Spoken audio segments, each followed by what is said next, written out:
Primark is a low-cost retailer that sells a wide range of products, including homeware, women's and men's clothing, children's, beauty, and accessories. It has distinguished itself from competitors by consistently offering significantly lower-priced items, which also got the brand into trouble from public attention.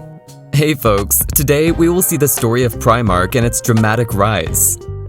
People love this brand due to its attractive offers and lower price strategy, but some see it as unethical. Let's dive deep into the story. Primark Stores Limited is an Irish multinational fast fashion retailer headquartered in Dublin, Ireland. It is a subsidiary of Associated British Foods with locations throughout Europe and the United States. Outside of Ireland, the brand is not used because the American retailer JCPenney owns it. Primark sells a wide variety of items, including babies and children's clothing, women's and men's clothing, homeware, accessories, footwear, beauty products, and candies. The chain sells clothing at lower than average prices. Primark also began selling makeup products in 2014. In January 2018, Primark began selling vegan snacks. Primark co-founder Laura O'Sullivan expressed her support for the new snacks. Primark, along with Zara and H&M, contributes to the modern fast fashion trend. According to The Economist article on Primark, for many shoppers, Primark has an irresistible offer: trendy clothes at astonishingly low prices. As a result, consumers are encouraged to buy a large number of items, discard them after a few years, and then return for another batch of new outfits. Primark's wellness collection, which has 80 eco-friendly products, was introduced in 2020.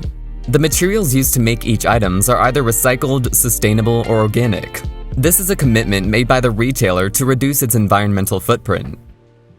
Primark has a history of setting trends. It's less expensive than stores like H&M and Forever 21, but it continues to grow yearly, making more and more money. So the question which arises here is, how then does the company maintain its affordability and popularity with such a large customer base? Don't worry, we've got you covered. While most brands have dedicated shops and malls, Primark took a page from Walmart's playbook and changed the entire landscape for fast fashion. Primark has huge department store outlets selling almost everything from the latest fashion to beauty homeware at the best value on the high street. If you have a look at Primark World Superstore in Birmingham, it's a full-fledged shopping mall spread over 5 floors and 160,000 square feet. It provides a better shopping experience. It features 3 incredible dining options, including the Disney Cafe, their largest ever duck, dry beauty studio, and the brand's first in-store barbershops. This Primark is the largest fashion retailer in the world according to Guinness World Records, considering that there are large stores to navigate and temptingly priced items and clothing that are affordable all around them. Primark clearly understands its customer needs. Primark's target market is fashion-conscious people under the age of 35 with the slogan, "Look good, pay less." Primark has chosen the cost leadership strategy, which means that the retailer has a cost advantage over competitors. Primark has done a lot of things right in recent years. The brand's main competitors are TK Maxx, Asda, Zara, and H&M, which operate in a similar market segment. Primark's strategy differs from that of its competitors. For example, TK Maxx sells heavily discounted prestige brands, whereas Asda developed its own private and well-known brand. Zara and H&M have a completely different pricing strategy from Primark. Primark is more concerned with purchasing, logistics, and supply chain management than with developing its brand. Primark formed its buyer teams that travel the world in search of fashion trends and competitive caterers. It means that Primark understands its customers' needs very well because they offer high fashion items at low prices. It also has a very clever system of selecting fashion items for mass production. To be the most successful in the market with the cost leadership strategy, the firm should offer the lowest prices in the market, which Primark has expertise in. Primark has established itself as the go-to brand for everyone by consistently offering prices that are significantly lower than its competitors. Primark is one of the few brands at that price point that caters to families and older adults as well. Primark's target consumer is those average people who love deals and get the most worth for their money. Customers always leave the store feeling satisfied with their shopping experience. This pleasant experience contributes to the likelihood that customers will return shortly and will also recommend the retail clothing stores to others as well. Primark has firmly ignored the e-commerce boom. The company did a trial run selling online through ASOS, but ended the partnership due to shipping prices frequently exceeding the product's retail price behind the scenes. The operational cost of fulfilling online orders is high, especially in categories with low-value items. When consumer willingness to pay for delivery is low and returns are free, it's extremely difficult to make an order under £30 stack up. While e-commerce has a few advantages, such as lowering the operating costs of a physical store, this is not important to a brand like Primark, which already has perfected its stores, which is why Primark only has a website showcasing its products to browse, but no e-commerce. That is different from saying you can't buy products of Primark online. You can, but at a potentially higher price, which defeats the purpose of shopping at Primark. Now, when was the last time you saw a Primark ad plastered all over your city? Unlike most businesses, Primark spends far less on marketing than its competitors, and those savings are passed on to customers in the form of lower-priced goods. With nearly 9 million followers on Instagram, Primark uses social media very effectively. There is a snap and share room at a Primark in Birmingham that is designed to appeal to teens, where groups of friends can take in as many clothes as they want. By doing this, they can set the lighting and music, then film and photograph themselves and upload them to social media, strengthening the fun day-out aspect of the store and bringing sociability back into the shopping experience.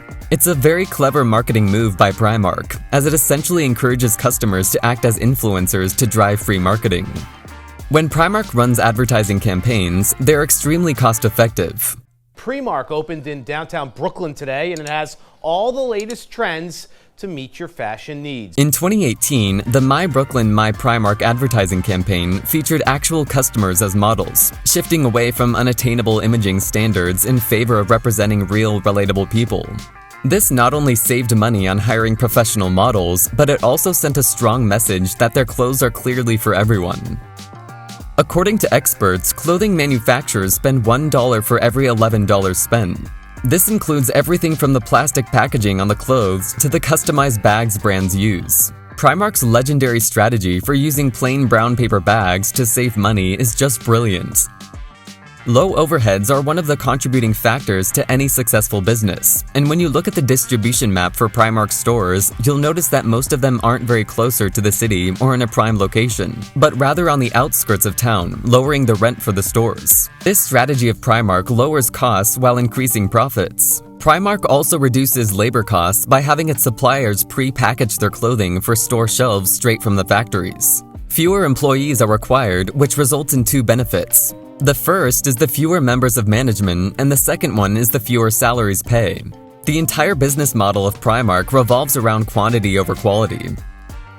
The focus on buying and selling in large quantities allows them to keep a 12.96% profit margin, while other retailers keep up to 18%.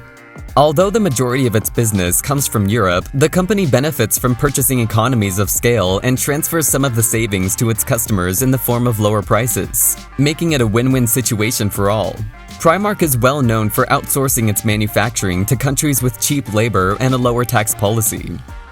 Like its digital rival Shein, there is constant pressure against Primark from labor rights organizations. To become more transparent, Primark has long been silent about its suppliers and infamous exploitation of workers. They've been the center of a major controversy for exploiting child workers in foreign states. In 2018, Primark published its supplier list. Its suppliers are spread across 5 continents, with the majority based in China. The manufacturers are independent exporters who sell to Primark as well as a variety of other clothing brands. However, regardless of how ethical or unethical their production standards are, it appears that people will continue to shop at Primark, mostly for the price, especially when times get hard financially for customers. Despite this, the company became a successful business story in just a few years. Primark's success is a great management and logistical solution. They became a success story and a case study for its competitors. So, do you think Primark is going to alter its selling strategy by getting its products listed online as well? Do let us know in the comments section below. Keep supporting us as you do, and I'll see you in the next one.